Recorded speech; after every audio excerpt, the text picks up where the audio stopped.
사도행전 8장 14절에서 19절 말씀 묵상입니다.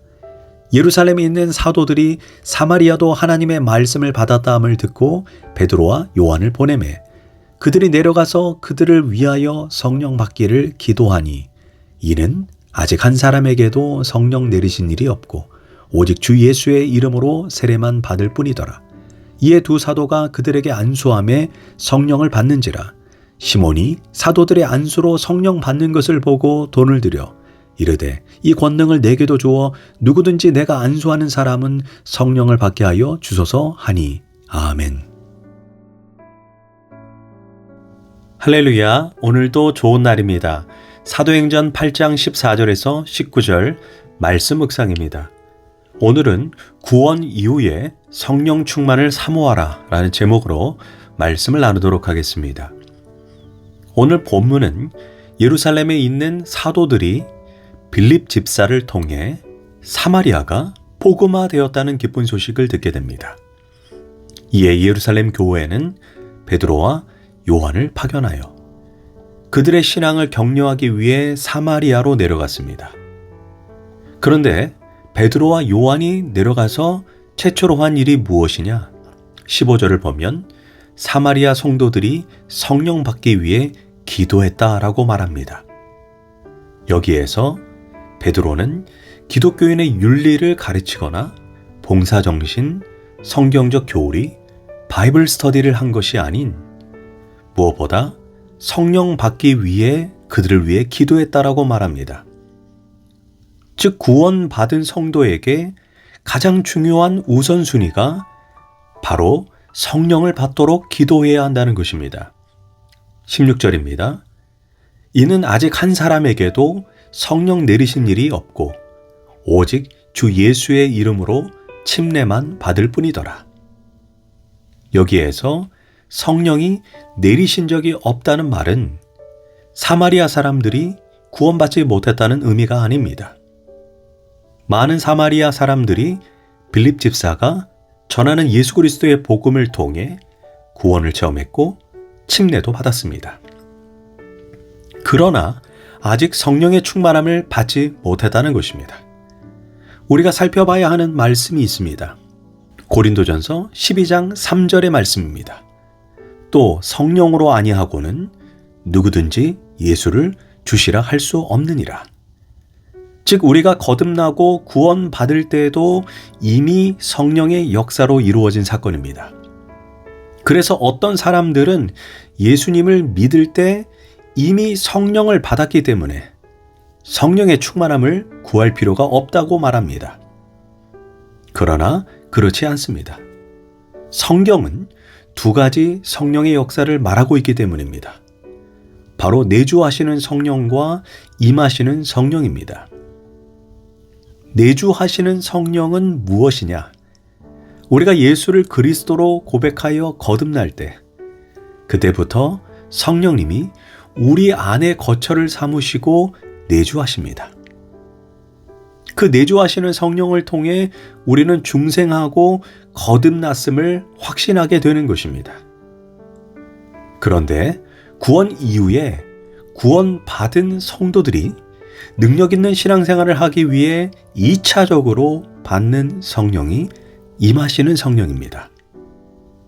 이 임하시는 성령을 오순절 교회에서는 성령 충만이라고 부릅니다.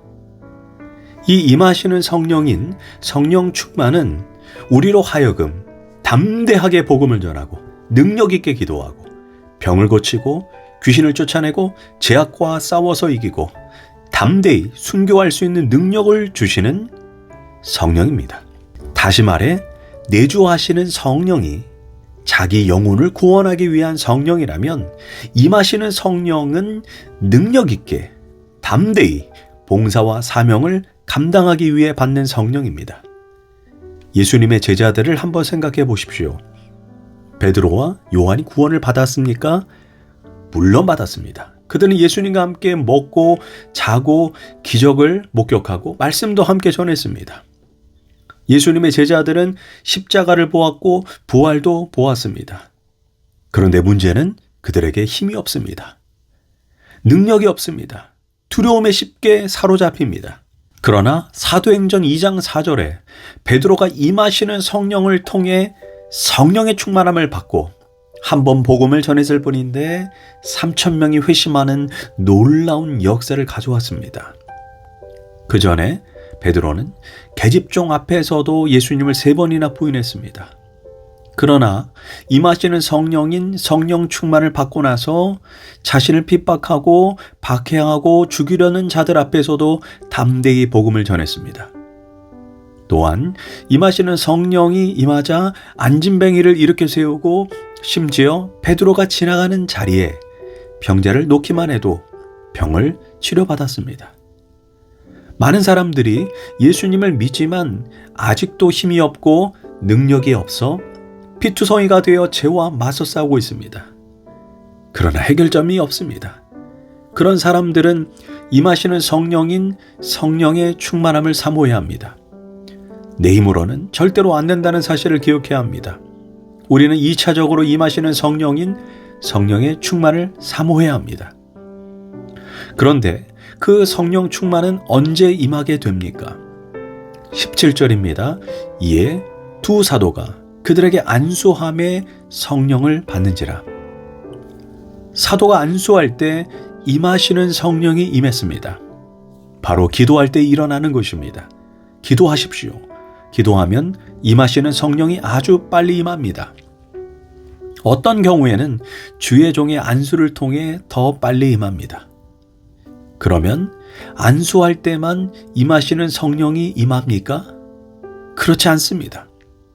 베드로의 경우를 보면 고넬료의 집에 가서 말씀을 전할 때 성령이 말씀 듣는 모든 사람에게 임했다라고 말합니다. 기도할 때만이 아닙니다.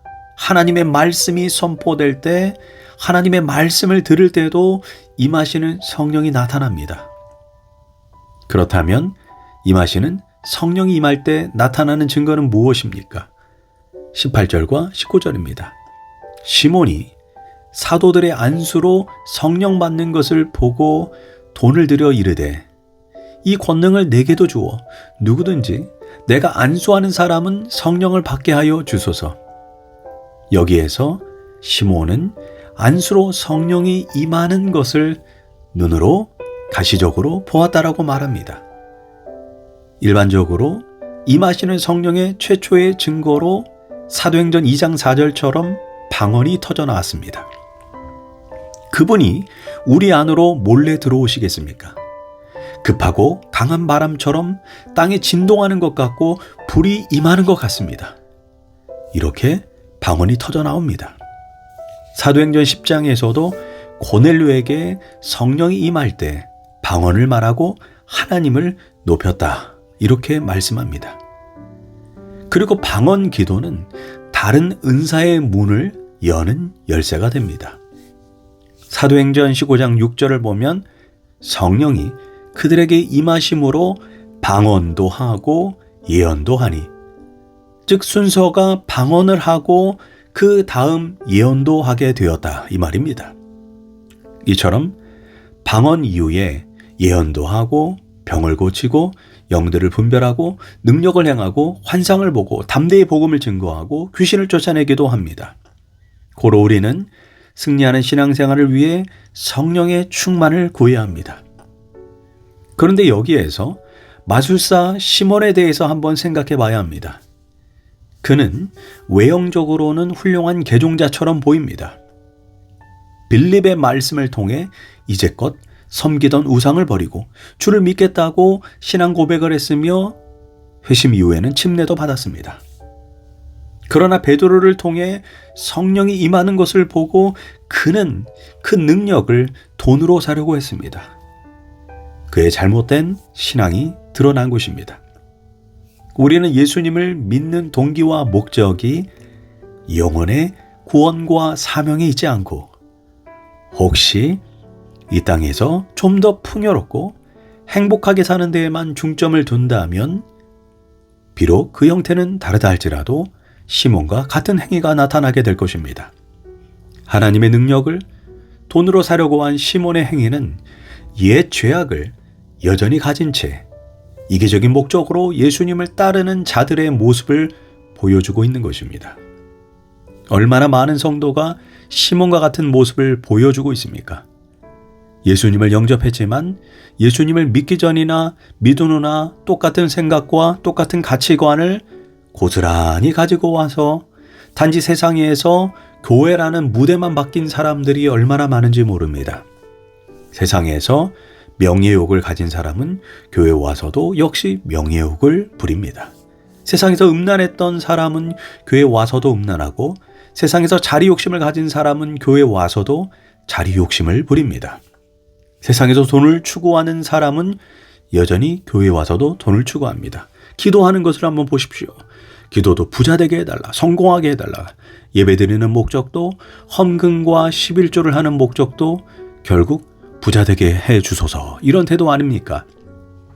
이것이 그들의 신앙의 전부입니다. 마술사 시몬도 성령의 역사로 기적을 보자 자기도 왕년에 점을 치고 기적을 행했던 사람인데, 이거 보니 장사가 잘 될 것 같습니다.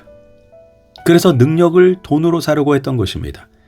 이에 베드로가 하나님의 선물을 돈 주고 사려고 하는 시몬을 무섭게 호되게 꾸짖고 책망합니다. 그러면서 베드로가 회개할 것을 경고합니다. 22절입니다. 너의 악함을 회개하고 주께 기도하라. 시몬의 신앙의 문제점은 그에게 진정한 회개가 없었다는 것입니다. 우리는 예수 믿고 진정으로 참으로 회개했습니까? 회개가 무엇입니까? 회개에는 반드시 두 가지 조건이 있어야 합니다. 조나단 에드워드에 의하면 감정의 변화와 행동의 변화가 있어야 한다고 말합니다. 내가 지은 죄 때문에 양심의 가책을 얻고 죄 때문에 괴로워하는 감정의 변화가 있어야 합니다.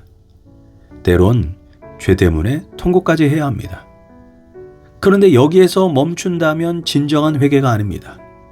성경이 말하는 회개는 반드시 행동의 변화가 뒤따라 와야 하고, 그럴 때만이 진정한 회개를 하는 것입니다. 이제 베드로는 시몬에게 과거의 마술에 집착하던 사악한 습성, 옛습관, 불신앙적 행동을 완전히 버리고 진심으로 회개하라고 경고합니다. 진정한 회개가 없다면 진정한 구원도 성령의 충만함도 경험할 수 없음을 기억해야 합니다. 기도하겠습니다. 하나님, 우리가 구원 이후에 임하시는 성령을 체험하게 하소서. 무엇보다 우리의 신앙이 참으로 회개하여 이 세상에 사라질 것에 목적을 두는 것이 아닌 영원한 세계에 진정한 소망과 목적을 두게 하소서. 예수님의 이름으로 기도합니다. 아멘.